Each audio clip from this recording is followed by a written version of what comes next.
Yo, people, welcome back to the channel. Welcome back to the channel. More content on Football Carnage. More than you can believe. More than you can believe. I reckon this is the second stream of the week. Wow, this is the second stream of the week. Up in the levels, Keith. I'm up in the levels. I've got Dominic. Soon, I'm going to have Dominic Szoboszlai levels of work rate, Keith. Dominic Szoboszlai levels. No one can doubt my work rate. Soon. But first, we must get into the team. Have the Dominic Szoboszlai levels of the team effort. People, very, very welcome. We are here to discuss predominantly Liverpool 2, Chelsea 1, and then the conversation may go here, there, everywhere.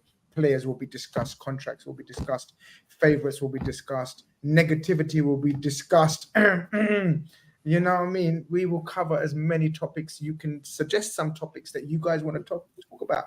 Gary Neville's slate of commentary, Jamie Carragher's negativity, so many things to discuss, penalty decisions, so much to discuss, and some lovely, amazing people to discuss it with. Mr. Keith Cross, what are you saying? What's with the white and the t-shirt and the matching? Like, what are you playing at, man? You're married man now. Man. Big up, man, you know. Can you just calm down now with the Playboy style in this image, man? Yeah. Oh, that's me, you know. Hench gang. Okay. So, yeah, you know, so I've been training lately with Britain's strongest man's personal trainer. No way. I did 225 kilo deadlifts for 5 reps, doing the logs, doing the bag carries, doing the auto physique warehouse cheap plug, you know. So I'm trying to look like a strong man. I need to get the belly up, but my missus is not allowing me. She's like, nah, I'm not having it. You're not getting those bellies. So if you ever want to go down a rabbit hole, watch Eddie Hall's versus Thor. I don't know if you ever watched Game of Thrones. You know that massive geezer that crushes the skull, does the madness, yeah? There's a thing, I said it to you, World's Strongest Man, I think 2017, it's Eddie Hall versus him. Crazy amounts of strength. So I've just been inspired lately, Grizz. This is the type of training I'm doing. Also, it's my birthday week. So I turned 35 on Friday. So I'll be in Geneva trying to get some last minute contract deals done at the World Banks, you know what I mean? You know, that's where the money's at. So hopefully go find a few millions for Mo Salah to sign the damn thing. So all in all, being big and healthy, and hopefully another year around the sun. Amazing stuff. We've got Enz in the building as well. Enz, what are you telling me? Are you like doing any of these activities that Keith just smashed and shamed us to smithereens about? Like, there's me and you probably thinking about the next Morley's, right? Well, no, not really. I'm in the gym as well, though, Grizz. Okay, so you're leaving me as well. I am not lifting what this man is lifting. That's crazy, bro. I'm trying to do the calisthenic stuff. I'm trying to just, you know what I mean, get myself in the shape it used to look like, but it's nearly there. We're in progression, man. I'm loving it, though. I've been, like, locked back into the gym, early morning sessions, coaching still as always, and just enjoying life, man, enjoying family time, bro. That's all. What you say? Calisthenics ends. You're the guy in the with the mat in the corner upside down. You look what are you doing? You can do that at home, bro. You don't need to. There's an old. No respect to him. There's this old guy in the. I promise you, Cav. What I'm seeing him do is not what normal human beings should be doing. Wow. Like, bro, I couldn't even tell you. I can't describe it, and it will look weird if I try and take it. Like, bro, like what is this? I don't know what he's doing, but he's doing like. Press ups, but they're like one-handed on the wall and then off the wall, one-handed, just balancing, just doing a press up. I don't know. It's crazy stuff, man. But I want to get to that level, bro, because that looks interesting. Sounds like my kind of guy. People obviously coming in with the early happy birthday messages for Keith. Keith, no doubt. Big up, man. Weekend, no one's going to catch Keith on the weekend. But we have. I don't know. What do you do? Like, so there's there's one signing that you make, right? And you think that like you've been so waiting impatiently for this signing to make their debut, and he makes his debut, makes a few appearances, shows a few things. Oh, like Thiago Alcantara, right? So Thiago Alcantara spices up that first season, and we're like, yo, Thiago Alcantara, this is what we've been waiting for. And then the following season is just broke. Following season, just can't get him on the pitch. You know what I mean? It's just like every time he appears on the pitch, like, you know, he's like making excuses. It comes off, calls the coaching staff. You bring me off. I can't do this. I mean, I don't know what's. Listen, this might be a testimonial. This might be a one-off. So let's just welcome back Mr. Cav in the building, bro. People are saying, yo, man, you know what I mean? Cav is out the basement. Are you finally out the basement? What's happening? Who knows, right? But I'm fit and healthy. I'm touching grass again. So look, let's just enjoy it. Let me just ball out whilst I'm here, right? Yeah, look, what have I been up to? Coincidentally, I did go to the gym on Saturday, but I went to cancel my membership, so that's not quite the same. I tried to do it online. Right? They messaged me to say you're in arrears. You need to get over it and cancel it, or we're going to keep charging you. So walk in the gym, embarrassingly. I had about 3 gym memberships on the go for years and years to come until I realized, man, I can't afford this anymore, man. Like, you know what I mean? I can't be doing this business. An expensive game. Yeah. Man, it's not a joke, man. It's not a joke. That's why you take up calisthenics, so it's all free. You do it at home. You don't need a gym membership, obviously. Yeah, I'm gonna speak to Enzo, man, and get on this, man. But I tell you what, you can probably see behind me, right? I told you, Grizz, partly why I've not been on is because I'm in the middle of slap bang in the middle of a house renovation. Okay. That radiator went on today, so we finally got heating in our home, so that's lovely.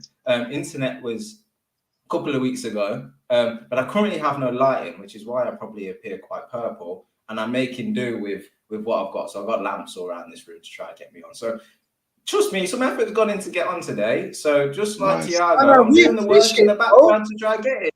Don't let my introduction make you feel unappreciated. We appreciate the effort that you've put in to come on, bro. So, you know what I mean? Big up yourself. People, smash up the like button if you haven't already. Let's get up to 50 likes. Small targets. You know what I mean? Like Liverpool this season.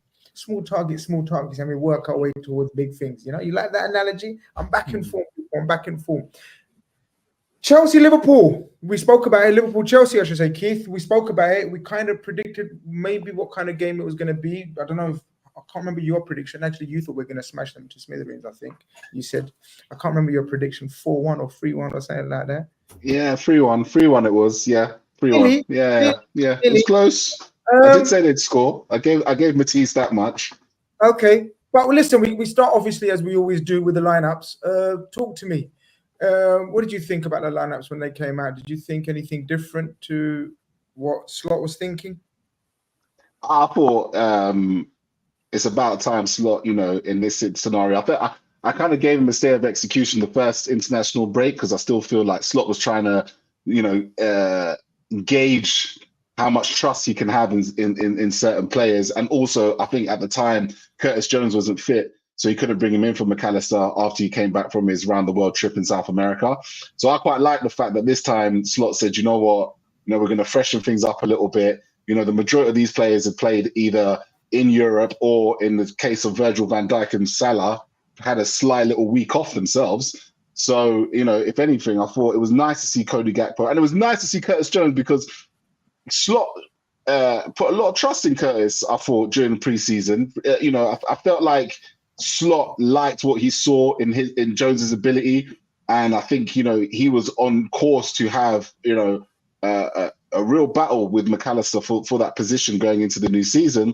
But unfortunately, the Curtis Jones, the one thing we don't talk about, I had a lot of commentary about Curtis. You know, Curtis, we're just waiting for him to kick on, you know, talking about the ability. I don't even think it's the ability. I don't think it's the performance. I just think, unfortunately, his injury record is, you know, real struggle. Every time we get to this part with Curtis Jones, just on the periphery, he picks up a knock or something, and then we don't see him for months. So it's nice to see him once again back in, and, you know, I'm really intrigued to see how he's going to work in the system against, you know, the great entertainers, I called them, Grizz, because, you know, that's what Chelsea are this season. You know, great going forward and terrible at the back, and you know what I mean? I think that part of my prediction definitely came true for sure. And the team, obviously, once we knew Alisson's out. McAllister was the doubt. It was going to be 50-50. Do you think, and then Diaz was left out. rotated, no injury, no nothing, just a South American trip, whatever, blah, blah, blah, blah.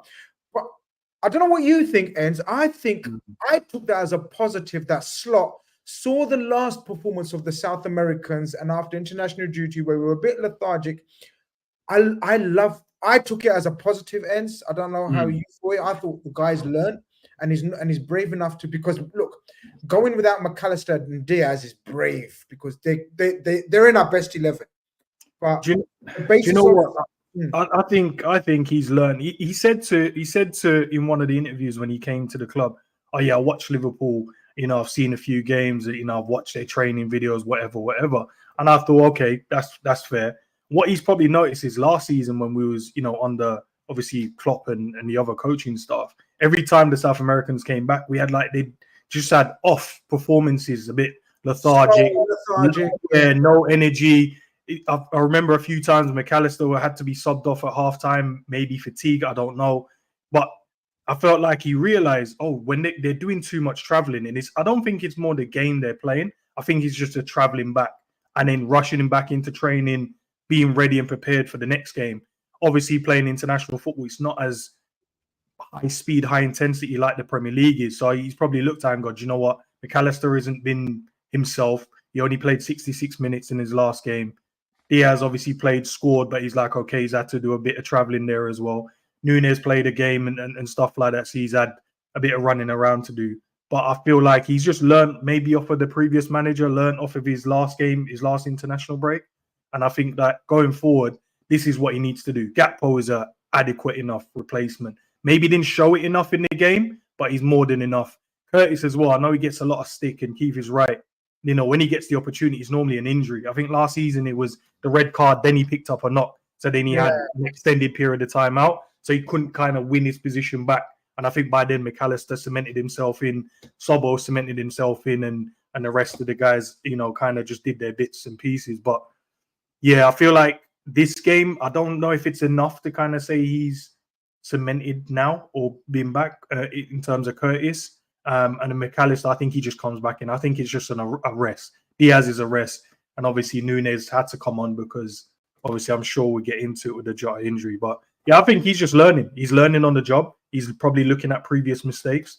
And I think it's a good thing, man. I think it's a good thing. The boys are good enough to step in when needed. If they're not, then what's the point of being at Liverpool Football Club? 100%. I am for tricks. Says Chelsea fan, yeah, lads. Good game, well played, experience cost us the game. Think a draw would have been a fair result. Not many teams make Anfield beg for the full-time whistle. Respect us. Now listen, there is respect. We were very respectful from the start. I wasn't one of these.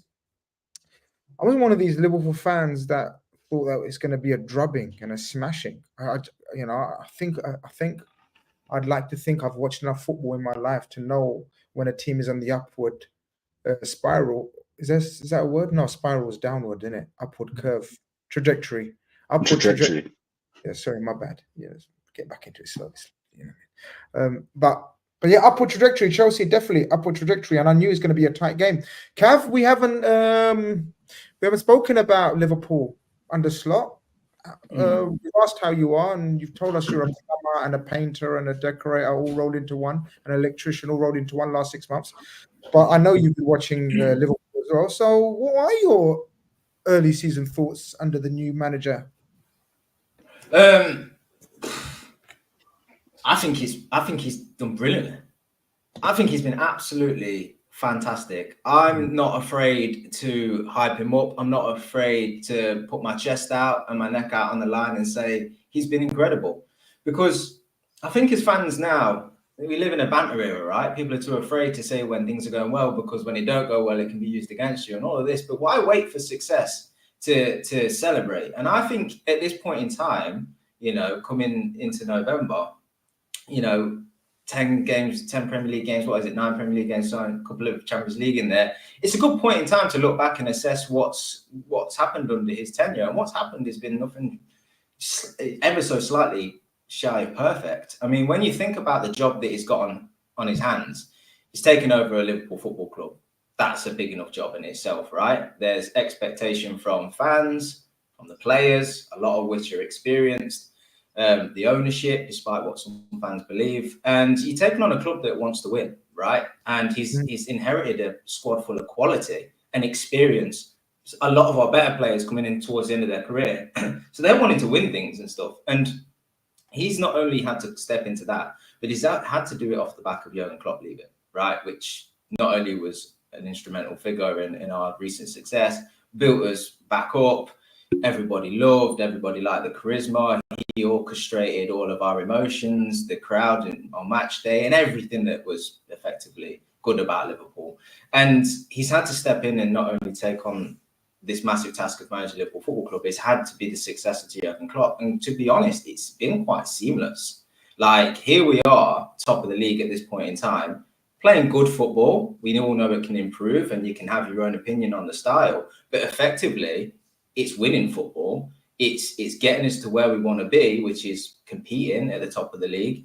And he's managing the squad, he's managing expectations, he's managing the media, and just going about his business in a very calm manner. So for me, yes, we've not got the charisma. Yes, we've not got the likability and all of these kind of things. That will come. And the more he wins, the more we'll learn to like whatever he is.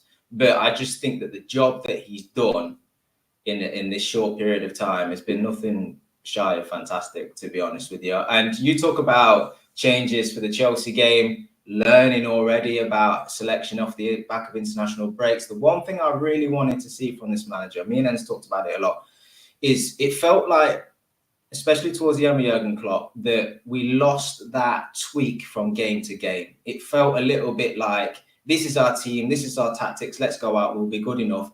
And the variation in our play come through personnel. And not a lot of, it didn't seem through looking at the task in hand, looking at the team in hand, looking at the players we've got and tweaking to suit. And I felt like every single game this season, obviously bar Forest, he's done that. He's looked at the squad, he's looked at selection, he's looked at tactics, he's been willing to compromise and change, and it's ultimately got his results. Chelsea was another example, we'll get into it, where it's not just personnel change, he plays narrow. He doesn't press the keeper all the time. He drops off. You know, he's doing changes in these things. And I've wanted to see that because I think the squad's blessed with quality.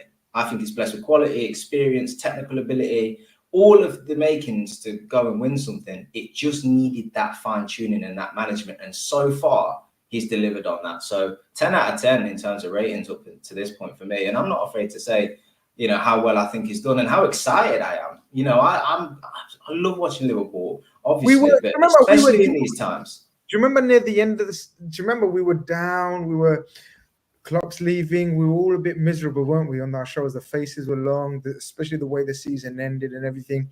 And we weren't sure if the new man's going to be able to re-energize us and get us buzzing about football again. You know, we were almost like didn't want to do shows kind of thing some weeks, man. It was a drag trying to get us to do streams on and talk about Liverpool because we were like, the way it's ended. And fast forward it 2 months into his tenure, you're right. We're buzzing.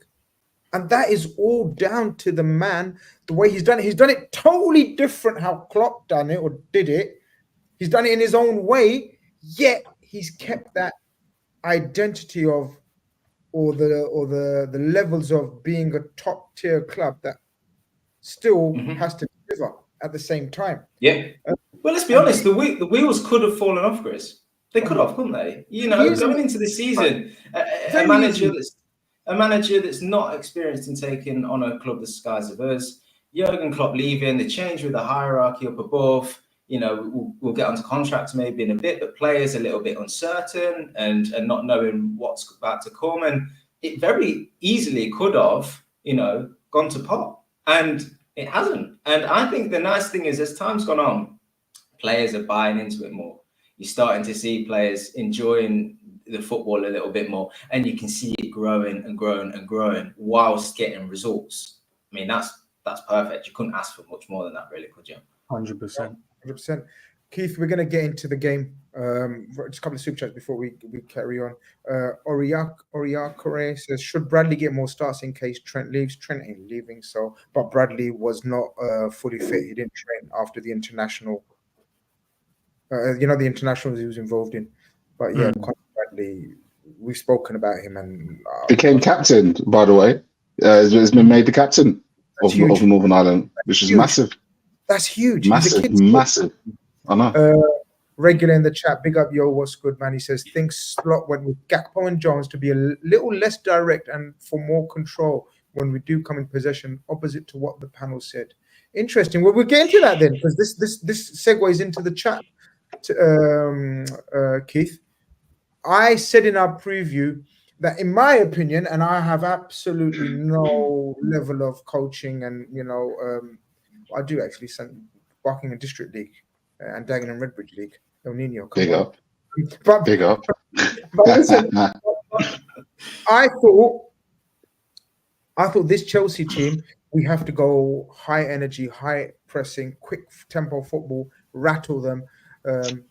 Team that insists on playing from the back. Maresca's all about that. He's a student of Pep's game.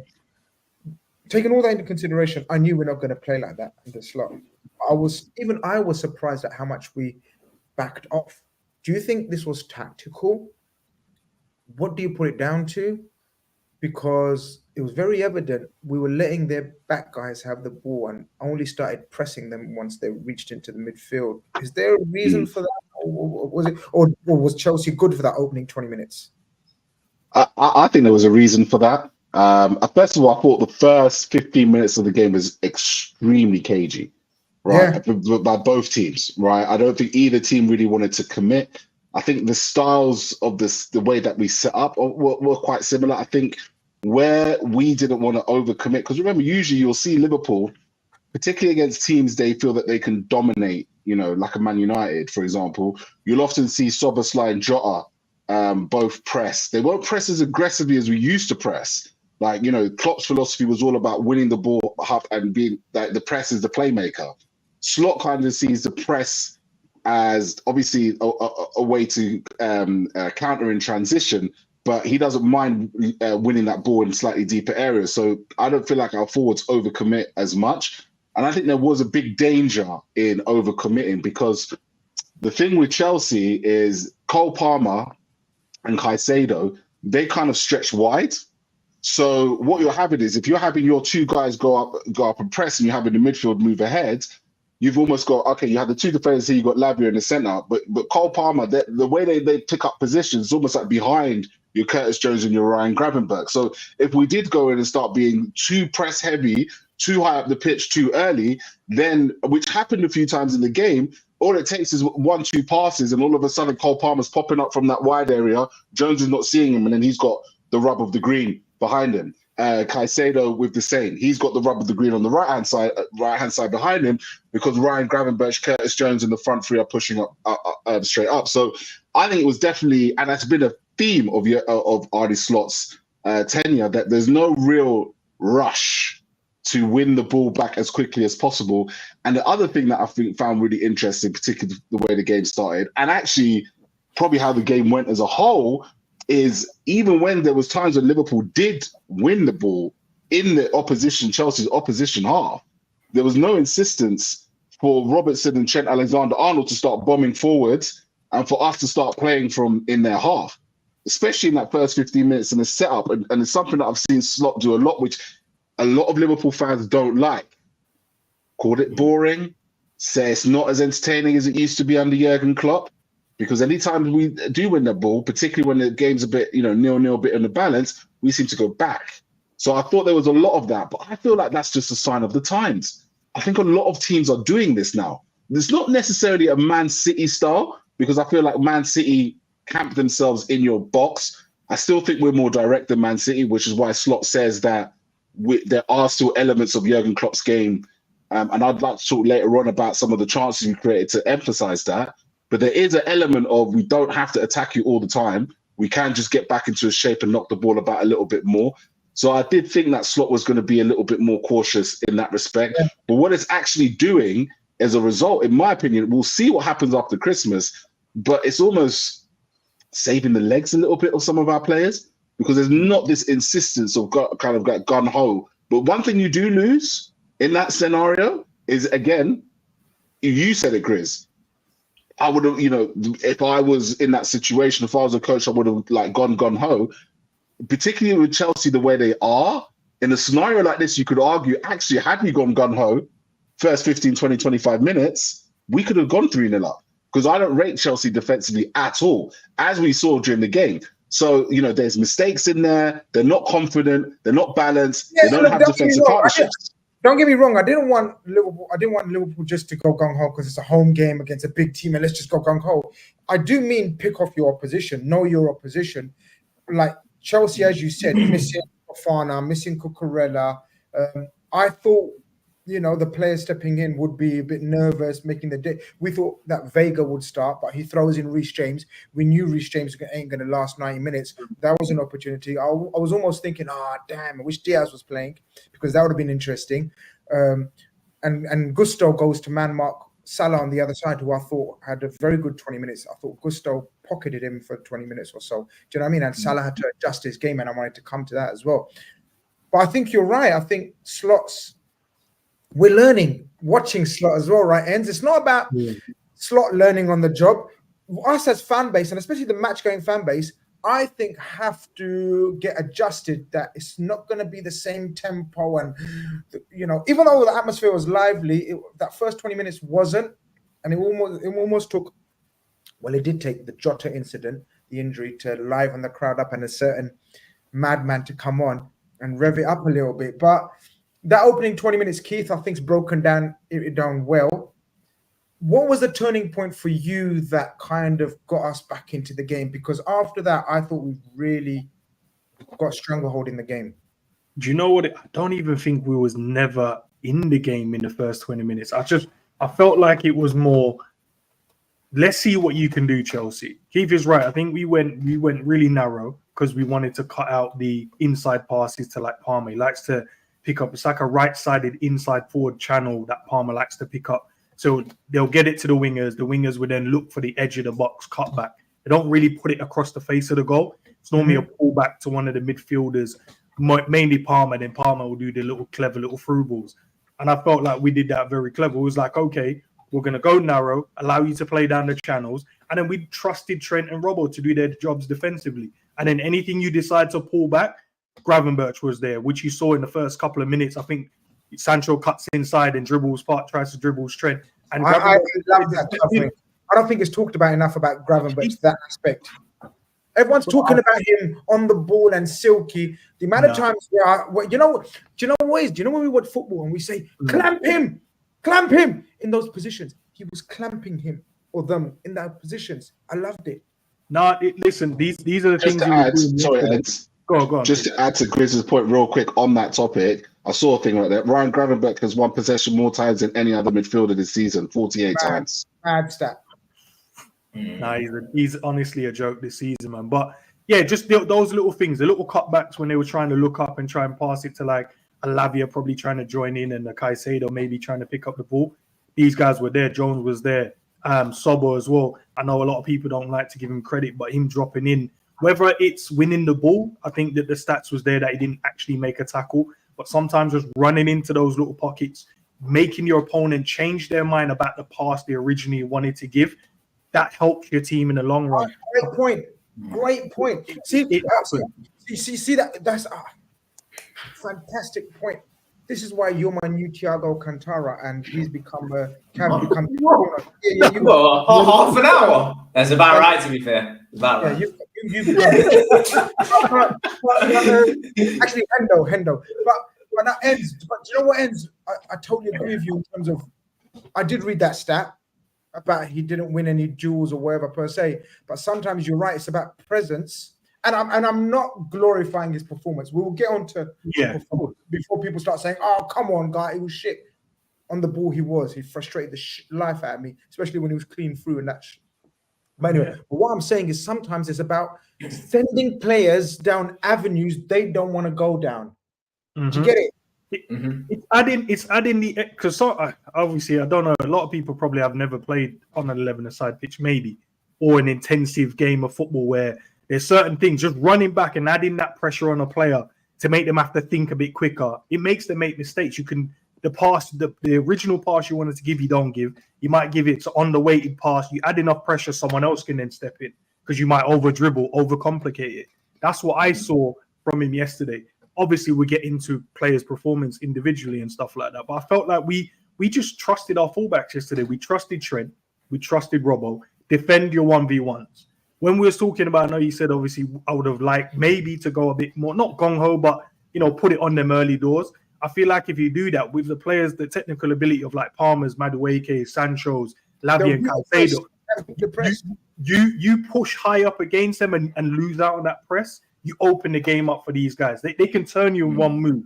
They can go past you one pass. So I think us just staying compact allowed them to go, do you know what? You can take a touch, but now you have to show me what you're about on the ball. What you realize is they can do all the little silky little turns and stuff like that, but Lavia was doing it. Yeah. But executing something to create something in the game, you realize, and that's what I saw, they didn't have it. They could look good on the ball, but when you're given the opportunity to go, show me what you can do. Because I mentioned something on the watch, I felt like our line was a bit high, but I felt like what we did was went narrow, slightly high, so we go play in behind. And then what they were doing was like, they're not doing it. They were just doing side to side. And then if they went wide, when they did go wide, it was just like, where are you guys? You backing them up? You coming in to help? They weren't doing that. Apart from the one chance Caicedo created, and I felt like, I know people said it was like a really good pass, and so I felt like it was the run of Jackson. And I felt like, the goal. I felt like the speed of Jackson allowed the pass to look better than what it really was. I felt like he just hit the pass where he wanted to give it. We'll get to the goal. We'll get to the goal. Okay. Can I touch on? I think can I touch on a couple of points, because I think you guys have said different things, but actually said some things that are very similar, right? Enzo Maresca wants to play out from the back. He wants to build up, right? And he's, as Keith said, he has a tactic where he plays Cole Palmer in a 10, but Cole Palmer doesn't stick in the 10 position. He's not central. He drifts wide, right? So their build-up is about manipulating our opposition to get the ball into him, get the ball to Madueke to beat him, right? The one thing that Szoboszlai does that I think is a little bit underrated, yes, he works hard, but the tracking back and the power once he gets back to put a challenge in is important, because he speeds their play up. And they don't want to be sped up. They, if Cole Palmer's turned on the ball or Lavia's turned on the ball and he's going into space, his teammates are working at their own pace and he'll find them at their pace. As soon as you get sped up because someone's pressing you from behind, that pass ain't there yet. And it doesn't mean you can play that through ball. It doesn't mean that your winger's got inverted yet behind the fullback. He's still wide, so the ball has to go wide. So sometimes that pressure isn't always about immediately winning the ball back. It's about changing the tempo of the opposition as well, because their passing lines are different. They're not built up in the tempo that they want to build. The passing lanes ain't there yet, right? So I think that's important for Szoboszlai. Same for us, right? When we build up, we have different styles of play, okay? We hold it at the back. You see Virgil taking goal kicks at times to really encourage the opposition on us, because we now have what we didn't have, in my opinion, last season, ways of getting out, different ways. We've seen it so often against Chelsea. Long ball into Salah, who can hold off a fullback. When Diaz comes on, long ball into him. Gakpo is strong as well. People that you can be direct, but, clever in your directness, because you trust the strength of your players to hold it up and play it off, third man runs and all that kind of stuff, right? Or you play out from the back, you go wide and you go a bit more like we're used to under Jurgen Klopp, where your fullbacks get higher up, okay? And that can all happen at our pace and with braveness about coming out. And we tweak to suit how we're going to do that, depending on whether the opposition man mark, press up the pitch, or drop off. And that's one thing that's fantastic about what we've got now is options, get building up from the back. But just to tie into Keith's point, right, about fans getting used to this play and not winning the ball back straight away and then going on the attack, is because if we have ways of building up, right, from a static start, why would we throw half of them options away by instantly reacting when we get the ball back? Why not reset and pick and choose them options we've got in building up, because we have them tactics now? So I think partly it's with Slot, it's about getting the ball back and resetting, because resetting of old was like, we've got no options. We're always good when we've caught the opposition off guard and stuff. Not anymore. We actually have ways of building up. So it's okay to start at the back again and build up again, because we have options, we have movement, we have style and pattern of play. And we have, let's be honest, better technical players in midfield to create space and angles. So I'm actually okay with the resetting, because I'm more confident in our team and how we build up, right? And that's also something I think we need to get used to. And I think it's an incredible thing to do, to take a team and the players that are so experienced in playing in one way and fine tune them to be able to do that. Because to come in and make a wholesale change tactically would be a big impact, but at least it tells the players what they need to do. To come in and say do 95% of what you was doing, but actually tweak this little thing, can that often be harder. It can actually be harder to make little tweaks and subtleties to your game naturally than it is to make a wholesale change. And that's what I think has been really impressive with Slot this season, is he's done that. And like I say, I think our pressing, our reluctance to press, ultimately resetting and building up again is really encouraging to see. And to end it, if we need to take the gloves off, say in the Champions League, latter stages, if we're in a title race and we need to go blow for blow, we know we've still got that in us as well. Yeah. You know, when Anfield fans get used to this style of playing, this and that, and actually a game needs pressing and go and not resetting and go. We've got players that have done that before. I don't know how easy it'll be to run it back, but I'd like to think that when the time comes, because we're still early on in the season, we've still got that option to go if we need to. And that's what's quite exciting as well, because you can tell when Chelsea were getting a little bit of joy and there was a few scuffles and stuff, the crowd were getting up, and then our tempo went up a little bit as well. And it's all about managing and controlling that. But like I say, I think if we need to roll the sleeves up and just press and win and create chances and go, I think we could in the future as well. Slot's never going to come in with these ideas and tactics and go, just press and do what you want when you win the ball back. Because how is he ever going to get his ideas across? And that I need you to reset, get the basis right, and then do what I teach you from there. You know, so again, building blocks. We're going to start talking about incidents and individuals now, and obviously we're going to get on to probably unanimous man of the match unless someone else has a theory. But I want to speak on for me was one of the turning points. So obviously Jota gets injured, and it looks like it's a bad one again. He just gets. Do you remember last season that Wolves centre back trod on him or something? Brentford, exactly the same thing. Brentford, the guy fell on him, and he was out for most of the second half of the season. That was his knee, right? And this one's his ribs. Yep. So we're hoping and praying that it's not as bad as a knee being trod on. Ribs, hopefully there's nothing broken, hopefully, and it's just soreness that couple of weeks, you know, he'll be back because he's vital. But for me, Mohammad Salah wasn't having a good game again for about the fourth game in a row. And Keith, I was doing the watch along on the Big Six, and there was who played that long ball? Someone plays a long ball to him. Salah plays it to Jota. The long ball. No. Someone plays the long ball to Salah. Okay. And Salah's touch until then has been atrocious. His passing, and everyone's saying, Mo," and even me and the lads were having a go at me like, what's Salah doing, bro? What's Salah doing? And I'm like, nothing. He's not doing nothing. But this is the beauty and the magic of Mohammad Salah. Suddenly, in a matter of 5 minutes, Keith, in my humble opinion, he turns the tempo of the game. Takes the ball out of the sky. Colwell was man marking him tight at the same time. He bullies him. Colwell tries to drag him down. I'm sure everyone's seen the clips on meme today. Drags him down. Salah falls down but refuses to fall down. Gets up again. Takes him on again, and then obviously gets pushed down. I didn't think it was a penalty at the time. Looking back, it's a different penalty. But the point I'm trying to make is that little bit of magic, strength, pace, power that he shows, that he's shown plenty in his youthful days. He still shows that he can do it only in small splurts now. But it's enough to discombobulate Colwell, who ends up giving a penalty a few minutes later because he's still panicking, looking around, where's Salah, where's Salah, where's Salah? Turns around, Curtis Jones is there, takes a wild slap penalty, Salah, bang, 2-0. 1-0. I just think this is what big match players do, right, Keith? Absolutely. I think what was really interesting about that switch, as you spoke about, was all of a sudden, even before, so it was so interesting. Everything that we were just discussing there in the build up to that happened, right? So you had Szoboszlai goes in for a draw with Lavia, headed draw with Lavia. Lavia wins the ball, drops down, but then Szoboszlai is there again, and this is just outside the box, plays it into Robertson. Robertson hits it long. And this is another thing, Slot is we play quite direct football, but it's not with the reliance. Go on. 100%. Very quickly, you know what Kav said earlier about, I remembered it, but I've forgotten now, about the point about he's not scared to change it game to game tactics.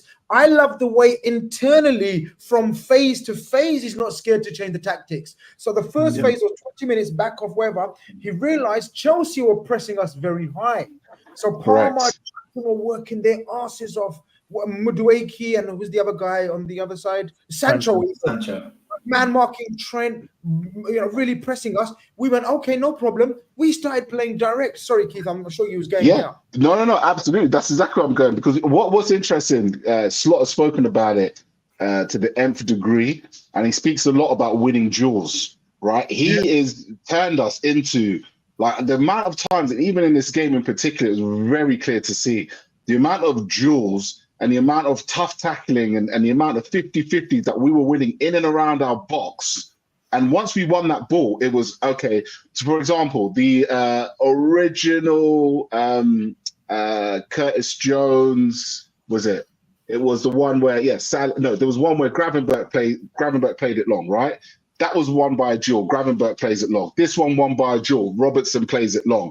And the thing about Salah is that when it starts to click, all of a sudden the game changes, because there's a couple of times before the penalty and after that incident where Kelleher all of a sudden was starting to play it long to Salah, and that's when Salah started having the havings of gusto. All of a sudden backing into gusto, ball dropping deep, wins the ball, wins his duels, almost starts to say, okay, come. He can see he's coming in, and actually where Salah is probably at his best is when the fullback gets tight and physical on him.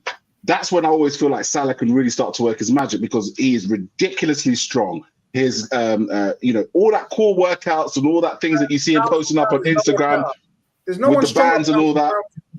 No one's stronger pound for pound, because his core ability to be able to balance himself in a situation where a person that could be up to twice his size is beating him around and still control the ball and still cause an issue, I thought is one of the parts of his game that's never changed. He doesn't have to rely on his pace to be able to do that. Do you know what I mean? He can't knock the ball and run past people maybe as quick as he used to, but by God, he's a great target man. He's a fantastic target man. When he's on his day, fabulous. So I thought that was really, really good. I thought also Slot, one of the things where I think we became a bit obsessed with, particularly over the last maybe year or two, we became obsessed with Trent Alexander-Arnold being our primary playmaker. We became so obsessed with Trent being our primary playmaker, we decided to come up with this inverted into the middle thing, which used to drive me up the wall. What I loved about this was that Trent, his job was to defend. He was getting man mark, and Salah was our primary playmaker. The passes that Salah could make, right, could have him playing football way into his 40s. You see how Messi doing the thing in MLS? Salah can do that all day long. His passing ability is unbelievable. So when you've got the fact that we could play the ball long to him, he can get it down, he plays 1-2 inside the centre, and then all of a sudden he's finding passes like the one he found for Curtis Jones, which caused all the madness. It was almost like he just came into life. You know what I'm saying? He just came into life and he just changed the entire game. He is a big match player. It cannot be denied. His legacy at Liverpool Football Club will be big game player. Whenever it's Man United, whenever it's Chelsea, wherever it's any of those the big four, the big six, he seems to really, really come alive. And I think that's partly because teams get confident in the game. They push up a little higher, they press a little more, they want to be a little more physical with Salah. Whereas where I think like sometimes we maybe get a bit frustrated is games like Nottingham Forest. When Nottingham Forest, they won't press up on him like that. They'll double up and they'll sit and they'll say, "Nah, Salah, you can have the ball. You can pick up the ball from Trent in deep, and then you can run at like three man players." That's why I think he performs so well in these games, and he can turn it on the sixpence, because better teams are more confident in their ability to try and press us and try and cause problems for Mohammad Salah. So I think that was where Chelsea got their tactics very wrong. That's where Maresca got, I believe, a bit too confident. He should have been telling Gusto and Colwell, sit off. Don't go up onto him. Let him have the ball. Let him turn at us. focus more on either doubling up on him or closing the spaces in the passing lanes. They decided to get tight on him. They decided to push up. And for me, that was, I believe, the downfall of Chelsea. We're going to 1-0 up at half-time, and second half we get a sluggish start. And you can say Chelsea make a good start because they have got good players. Ohms in the chat, by the way, he says Trent, the first fullback to be man-marked in football history. Thoughts? Apparently, Jamie Carragher has done a segment on how he thought that Maresca's game plan surrounded around man-marking Trent. Interesting. We'll have a look at that when we get back. When we get off. Ends 1-0 half time. Straight away, they utilize a bit of doubt, but it was looked offside straight away. I'm not going to be too critical because sometimes a team can score a good goal, and I think it was a good goal. Yes, our midfield were out of position, so Caicedo had too much space. Yes, Jackson made brilliant runs all game. Jackson reminds me of Arne Nunes, actually. Very much like Arne Nunes. He's a problem without being a great finisher, but this time he manages to finish tremendously. Some people saying Alisson would have saved it. I don't know what you guys think. Yeah, I thought it was a crisp finish. 1-1, and then you seem to think that, okay, the pendulum has swung their way in terms of momentum. Nah, as I said to you, man, the whole game I sat, did a watch along for it. I was calm. It was just more. Sometimes we was wasting the ball, but yes, I don't think the pass was that good. I think he just tried to play it into a space. I think Jackson made use of it because he actually runs away from the ball and then realized it was played to the opposite side, and he kind of curves his run and then runs onto it. Some probably blame Konate, probably left the leg too late, didn't step up. Some blame Virgil. Not. Yeah, it's just one of those things. The line was perfect throughout the whole game. It's just the one moment. In the Premier League, one moment can cost you in games. It just can. Saying that Alisson would have saved it, nah, I know Alisson's world class, but he took it very well, man. He placed it. It was a lot of power in it. Robbo tried to even get back and threw a little slide tackle in to try and put him off, but that didn't stop him. But I was still confident, Grizz. Even after they scored, I was still the way that we've been playing and where I've been watching our games. I just realized now, as Cavs, we can hurt you in so many ways now. So even in moments when you feel like you're in the game and you feel like Liverpool ain't really doing much, we'll just find the right one. If it's a long pass, it could be just a couple of 1-2s in midfield. It could be a Salah pass. It could be Diaz, a long ball into Diaz. He takes you on, cuts that back to some. We could hurt you in so many ways now. Even like Virgil taking the goal kick. And you're like, okay, where can he's got a massive kick? I couldn't believe, like he took it standing still and pinged it up to Salah and a halfway. And I'm like, without no effort. I'm like, nah, this is crazy, man. But I'm very confident in the way we play, man. It's very like soothing and calm that we can create at any moment in the game. They got their goal, that's fine. But that was the only thing they did. I didn't look at anything they did in the game and gone, do you know what? That was amazing. I know there was a lot of, people saying Caicedo and Lavia was this amazing and stuff like that. I don't share the same sentiment. I think they did well in terms of what was asked of them. But if we're saying that they had more possession, we're saying they were in the game. At no point did I notice them in the game and gone, do you know what? We need to stop this from happening because they could hurt us. The only thing I noticed from Caicedo, it was that one tackle. And maybe that's me being biased. Maybe that's me not. I'm watching my team, not the other team. I'm trying to focus on what my team did, the other players. But, sometimes a player stands out and you're like, do you know what? That was a good game from him because he was doing bits, but maybe some things weren't coming off. But I felt like they just did the side-to-side thing. And if that's amazing in football nowadays, then that's fine. Everyone shares their own opinions. But I just felt that it was all right, man. And at no point did I feel like these guys could really hurt us. We did the right job closing Palmer. He's the main guy. How many goals and assists he's had this season, everything kind of goes through him. You can tell every time they had the ball, I'm like, you've beaten the players. Why don't you put the ball into someone else? Jackson's making great runs, as we said. But they're not looking for him. They're looking for their talisman. And sometimes that happens to us, when we watch Liverpool, because Mo is our talisman as well. Sometimes I feel there's other passes on, but they're like, nah, give it to him, let him finish it off. But no, Grizz, I'm very, very calm. And into your Mo conversation, bro, I've been trying to say this, but mentioning Mo Salah not performing, I think it's a crazy thing in the world of the internet, because as soon as you say that, you now hate him. Because all I've said is not performed well for a few games, but I think the excuse always is, as long as he scores an assist, everyone's kind of calm. I'm on the other side of, I set a high bar for my world-class talisman. I need him to be performing. And yesterday was one of those moments when I'm like, there's nothing I can now say. You did everything that I've been asking for. You defended and helped Trent out. There was a moment when Neto nutmegged Trent and he was there to win the ball back. And how much it meant to me, the manager himself mentioned it in his press conference. He mentioned about it. So that's what I'm saying. These little things, they don't go unnoticed. And I make sure, because if he goes past him there, Neto was running, bearing down on goal. That's an opportunity. But he saw the danger, dropped in and helped his man out. And that's all I've been asking for. The performance yesterday when he was like, no, this is me. This is my game. I don't care who you are. Struggling people up, passing. That's what I want. I don't want to just, at the end of the game, going, oh, he scored, so we should shut up and don't mention nothing. I don't want to be able to analyze and speak about our players. And I feel like yesterday's game, nothing I can say. Cold from him. I may be going a bit too far with this, but my thought when I seen Salah tracking back so much, and Diaz when he comes on, you kind of expect it because he works hard anyway, and he's coming on and he knows I've got 90 minutes of energy and only 30 to play, so I'm gonna work hard, right? But the amount of hard work that was being put in, right, it felt to me like they believed they might be in with a chance at this title. You know, Arsenal dropping points the day before, it just felt like we need these points.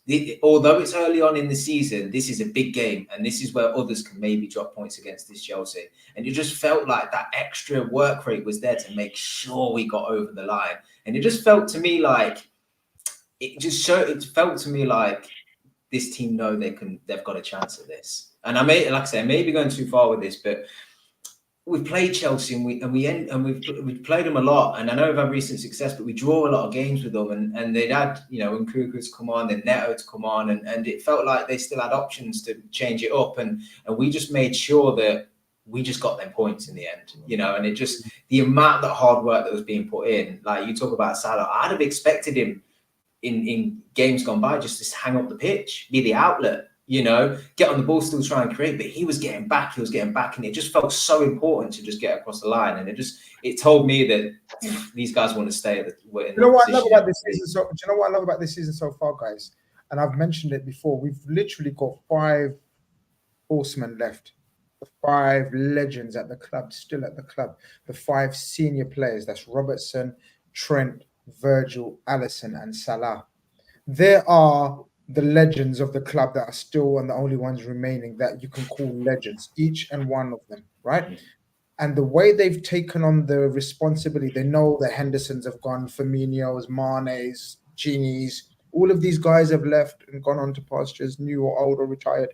They know they have to continue this legacy, and the responsibility they've shown and the way they've played, it's been overwhelming for me. I'm not gonna lie, I love it. I just love the way they've taken on this risk. Even someone like Trent, and it was one of the criticisms that was levied at him, you know, in terms of his, you know, what it means to him. Not what it means to him because he's a local Scouse lad, but show us intensity, Trent. Do you remember one of the criticisms was show us intensity in defending? Show us that you like it and you love it. And I thought yesterday, even though attacking-wise he didn't have any impact, but defending-wise, whether it was Neto, whether it's Sancho, whether it was Palmer on that side going into that, or he didn't go much into that area, or whoever, if it was Gusto overlapping, I thought Trent was immaculate all the way through. But I think it's time to give flowers to the player that we want to give flowers to. We've talked about Gravenberch this season. Obviously not enough, because Gravenberch has been magnificent. Player of the season, bar none. But yesterday, McAllister, who I think we all agree, is the brains of this team, is the one that dictates the pace. And that's what was lacking, I think, yesterday at times. We didn't have someone to control it like McAllister can control it. Gravenberch controls it with his talent. McAllister combines the talent with a brain. I'm not saying Gravenberch doesn't. I'm just saying he's not that level of experience yet. McAllister has a different way. Szoboszlai does it through physicality. Right, he lacks the control and the poise at times. McAllister's like a combination of all three. Someone stepped into his place. Still a young man. I'm still going to call him young man. You lot can say what you want. Anyone under 25 for me is young, right? Especially at my age, right? But he becomes a father only a few days ago. Big up, congratulations to him and his family. He gets all eyes on him because he gets the starting place instead of McAllister. And people are already the internet's oohing and ahhing. Oh, Curtis Jones, man, shit. Here we go. L in the chat. You know, blah blah blah. That's all I was seeing. Yeah. Whoever wants to go, right? Talk to me about Curtis Jones because again, 1-1, the pendulum has swung, but this man again not brave because there's a couple of times he wins the penalty. That was we're not going to go into the decisions because there's no point now. You know, it wasn't given. We still won the game, but he's not afraid to go into the box again and again, even though his decision making at times was frustrating. Still, I'm not saying he's the complete player. I'm not saying it was the complete performance. I'm talking about the mentality to keep going. Responsibility, know that you're in the engine room of Liverpool Football Club, know that you're replacing Alexis McAllister. I thought his performance epitomized all of that rolled into one, and he ends up scoring the winner. Whoever wants to take the floor on Curtis Jones, take the floor. Whoever wants to go. I'll take it. I'll start. Why not? Listen, maybe we have to give Klopp a bit of a praise for the player that we now kind of seeing as well. And I'm not going to say Arne hasn't helped along the way in the few months he's been here. But Curtis was just a kid that, 1v1 who will dribble you left wing, sometimes in the 10. And he was just a free-thinking, free-flowing, didn't really care what the end product was, but he just wanted to look good and be silky on the pitch. Yeah. Changed that for us last season and maybe just before that, when we changed into that box shape the season before, where we started to see Curtis getting into the box with those runs and you could see from the off, the pressing from him, the tenacity, winning the ball back. I think his metrics in terms of like winning the ball back, who was the first to engage in the press, tackles, interceptions, and even his passing completion. I don't think he's spoken about enough. I think most games he plays, he finishes above 90% in his passing. And we're not saying like obviously the passing ain't sometimes simple little 1-2s and stuff. But when you're talking about control and we're missing McAllister, that's what Curtis can do. You saw a bit of that in the Palace game previously, how calm he was on the ball, just calming the play down, holding on to it, putting his foot on it, picking your head up, giving it. And then it slows the other players around you, your opponents, because they're like, oh, I can press him, but he could just turn me and then pass it off. Or he can put his foot on and I'll leave him. But that moment where he leaves him, that's when he gives it to someone we can kind of speed it up. So I want to, Klopp probably helped him along that way to become the more close to being a complete type of midfielder. Because now we're getting the press, we're getting goals, we're getting, the assists. The only thing that, Keith had obviously mentioned earlier was just the injuries and stuff like that. He can fix that, win a position in the team from a starting standpoint. I think it will be very difficult to displace him because we saw last season, but when he got the red card, he missed those games, obviously. It allowed someone else to kind of show what they're about. But before that, no one was taking him out of that team. And I feel like he's probably had a little sniff now in terms of a couple of good performances. This one now winning the man of the match, he said at the end, he's got a smile on his face now. Obviously being a dad, he's very proud and he's getting used to it and he's happy and he's smiling. He said, I'm happy and I'm smiling playing football. That's probably going to be a dangerous thing for the players that he's going to play against and also for the other guys in the team because now he goes, right, if I win one of these positions, I don't think none of them are getting it back. And I'm not saying we can't pick players per game and depending on the opponent, we adjust and change. But he's that type of player. I think he's very hungry to show and prove now. He's 23? I think 23, going on 24. Getting a few England call-ups now. So obviously he hadn't had the chance yet to kind of show what he's about on the international stage. But I think like games like this, man of the match in the Chelsea game, that's the big test everyone, quote unquote, said, the first team we played, that's a big team. And to go into that, stepping in McAllister's shoes and getting the man of the match. Yeah, I think the other guys in the team need to be a bit aware of what he's about now. And fingers crossed. Hopefully it's not just one. Let's see what happens. Do you know what? Yeah, go. No. Big up Zia. Yeah, big up for the super chat. Yeah, absolutely. And you know what? I love that player, one of the best. And you know what? I respect Zia for that, right? Because what doesn't Curtis Jones have, ability-wise? We do not, in my opinion, a close control dribbler that in tight spaces can get past three man and all of a sudden open up the pitch as wide as we do. Right, I would argue he's one of the best dribblers in tight spaces and gets past his man so easy. That moment that he had against Chelsea yesterday, we had Cole Palmer, Madueke, and someone else, and and all of a sudden Cole Palmer's become a backpack. He's hanging on for dear life because he can't stop him, right? He's got that ability to his game. Let's talk about when Cole Palmer is in the position where he has banged in goal after goal after goal in the box. Who was the guy that pressed him last minute, slid in, won the tackle, won the ball, and stopped what was almost certain a goal? Because Cole Palmer, once he hits that in the box, it's a goal. Curtis Jones pops up into the box, makes a late run, perfectly timed late run into the box. Brilliant finish. Remember, this guy is already like halfway down. He's having to take one touch and flick it past Sancho. It was actually, when you look it back, it was a beautiful goal. I mean, the pass is exceptional, but the goal itself and the way he took it, ridiculous, by the way, the pass is a joke. Ridiculous. That's unbelievable. That's not just like a, you know, when wingers just hit it into an area of uncertainty, the corridor of uncertainty, they call it in cricket, where you just play in a dangerous area and then someone's going to get ahead to it, or sometimes everyone misses it and it goes in because the keeper's unsure.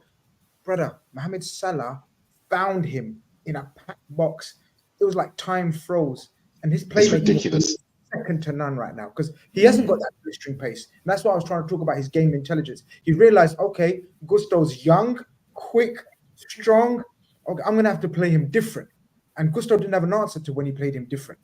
And that's what I love about Mohamed.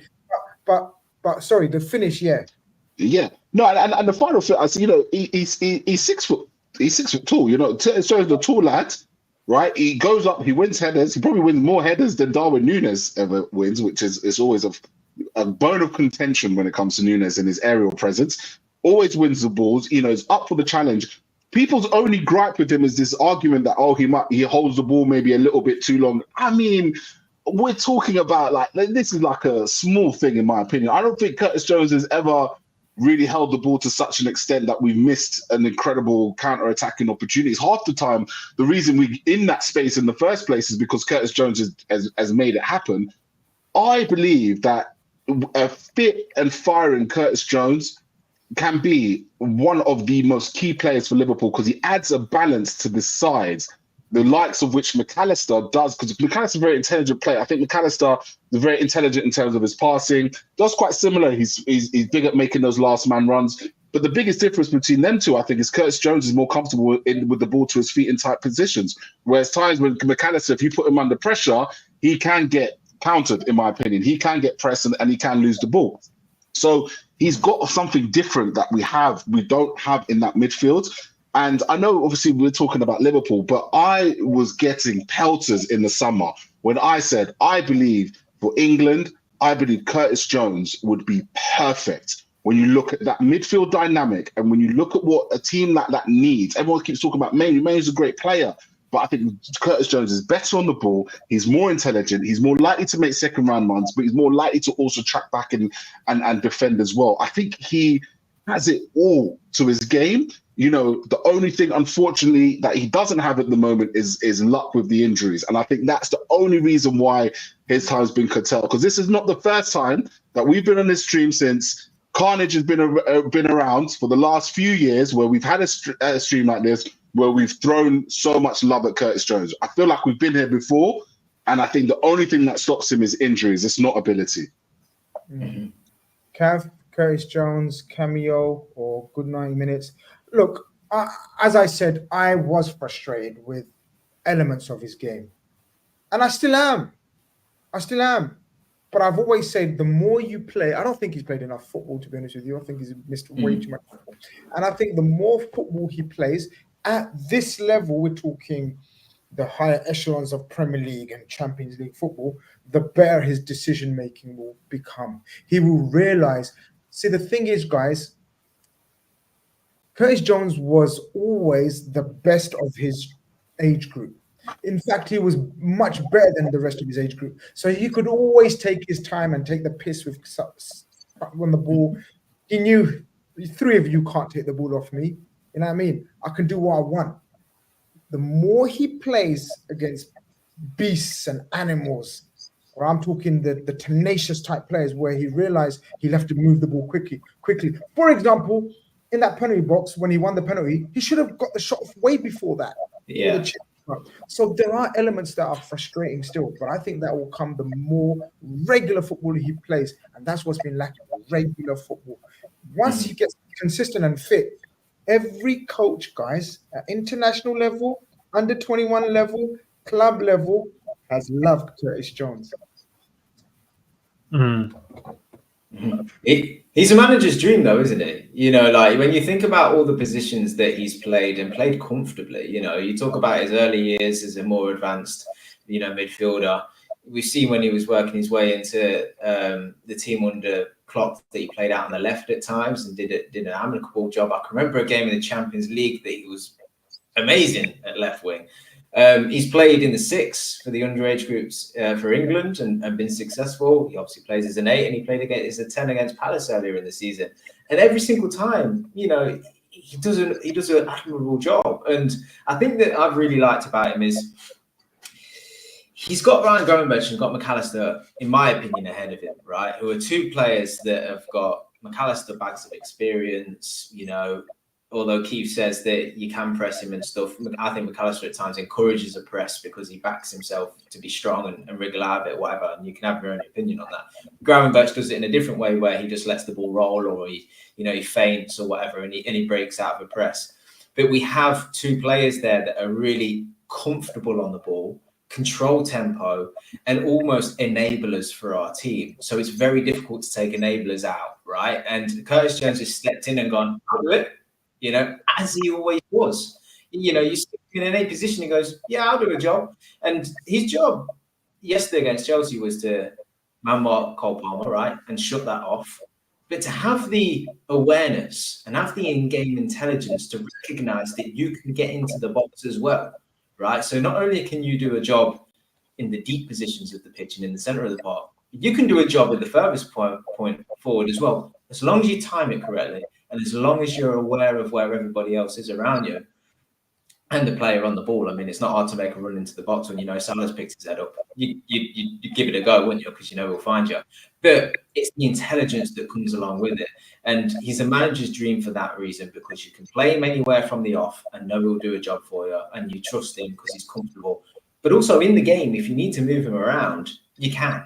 And you can get something else in. Now, obviously, McAllister comes in and takes that position and he comes off. But if need be, you know, we could have moved him into the 10 and took Szoboszlai off. We could have moved him, you know, into Gravenberch's role and took Gravenberch off. We could have moved him into left wing and not had to bring Diaz on. And that's what he offers you. And he never puts in a poor performance wherever he is. So I just think that he is a player that never kicks up a fuss. He's obviously, I don't think he's on massive money. He's a local lad. He's homegrown. He can play multiple positions. He contributes. You know, he follows managers' instructions so well. It's them type of players that will often only get their flowers when you win something, because you recognise this is a squad game. And if you're going to go on and win the Premier League, that you need more than just your main starting 11 to come in and contribute. And if we do achieve something this season, he will definitely play his part, because of all the things we've just described. So credit to him. And I'm with Enz. You know, it's only his injuries that gets him out the side. And then once he gets back in, he quite often stays there because he can deliver. So let's that's the case, because there's going to come a point in the season where Gravenberch especially is going to need a bit of a rest, and he needs somebody to step in there. And at the minute, it looks like Curtis Jones probably the closest thing to him in that respect. 100%. We take the lead 2-1. I personally was very nervous all the way through, but that was because I was surrounded by some absolute young in the big 6 doing my head in and telling me, oh my God, you're sweating in pressure. And yeah, I fell for it. But when I went home and watched the game back, I don't know, correct me if I'm wrong, guys. I don't think Kelleher makes a save. I don't think they have a header that Vega could have done better. Not other many incidents. I thought our shape off the ball was brilliant. This is what I love about it. Someone mentioned it earlier in terms of the shape that I think there's an echo. It might be ends 1 second. Yeah, it was ends, but it's okay. I think the shape off the ball was magnificent. We never got transitioned. We never got countered. There was never where they were 4 against 3 against us. Do you remember how many times that happened in Klopp? like with the other teams, like just why are they at our centre backs all the time? What's going on here? And even though we haven't got an out and out DM, do you know what I mean? We still managed to hold off their attacks. But yeah, listen, at the end of the day, it was another crucial 3 points, and on we go, man. Grizz, can I ask you very quickly, and I'm so sorry to bring up his name, right? But when he come on the pitch, he had a couple of outrageous touches. I'm about to bring it. I'm about to end it. Okay, sorry. Go ahead. To end it. No, you read my mind. It's good that you're still on our wavelength, innit, Keith? Like he's still, you know that. I'm tuning in. Yeah. We thought Kev might have lost it, but he's still with it. He's still on our wavelength. That was bad way reading of the game. Yo, what's good says, as much as he pisses me off, Nunes changed the game, especially when he could beat their man-to-man press. Good outlet one is area on ground duels. I'm gonna put it out there. I think that was his best performance without scoring in a Liverpool shirt. We have about 5 minutes to have 3 opinions on Darwin Nunes because I must go. Keith, you can go first. Yeah, effective, needed. Jota was injured, and you could tell that injury touched him. And when Nunes came on, I've never seen him track back. What was it? They say that he's won more tackles this season than Declan Rice. So that says all you need to know about Darwin Nunes' performance yesterday. He'll come against himself, though. That's the trouble. Sorry? So they all come against himself, though. That's the trouble. Yeah. But now, honestly, man, he was just a menace, and I thought he really unsettled Lavia because Lavia was starting to get into the game, and I thought he started to unsettle Lavia, he started to unsettle Caicedo, and brilliant performance without scoring a goal. And we need more of that from Darwin, but he does need to keep his head on his shoulders because I tell you what, man, sometimes bloody hell. He was close. He was close. It's the perfect balance, bro. I felt like he just came on and said, "I'm rattling everyone," and that's what he did. He just rattled. But he nearly rattled himself off the pitch. Look how crazy this man is. When he got into that little bargy, when they pushed him on the floor, he was laying there laughing. I'm like, nah, this guy's crazy, bro. But who said that? Songs 4K, bro. That pass. No one speaks about it enough. After tracking back inside his own box, winning the ball back, and then spraying a cut in defense. I don't even know. I want to address someone in the chat, obviously a Chelsea fan. He says that long name ends with TV. He says, we cut through your shape easily, Grizz. I think, I don't know if you watched the whole of the show, my brother, Chelsea fan. First of all, welcome to the stream. We welcome everyone. As long as you're respectful, we'll show you bare respect and love. But I think we discussed that we let you have the ball in certain areas and then clamped you in certain areas. So I don't think, as I said, apart from your goal, I don't think Kelleher made a save or you had any worthwhile chances where you're thinking, oh, we had chances. You didn't. You really didn't. So therefore, you can control games in many ways. And one of the ways of controlling a game is not to have your back four exposed or your goalkeeper. And even though you may have had possession and territorial advantage in situations in the game over the period of 90 minutes, you didn't really have any shots or chances, my friend. But yeah, it is what it is. Thank you. He's changed his mind now. He says, I find it actually a problem, but I've got a love for the community, man. He agrees. So it's good I've won you over. Cav, Darwin Nunes, Keith said it. I think, sorry, I don't know if Enz is finished on Nunes. I know Enz is a massive Nunes fan.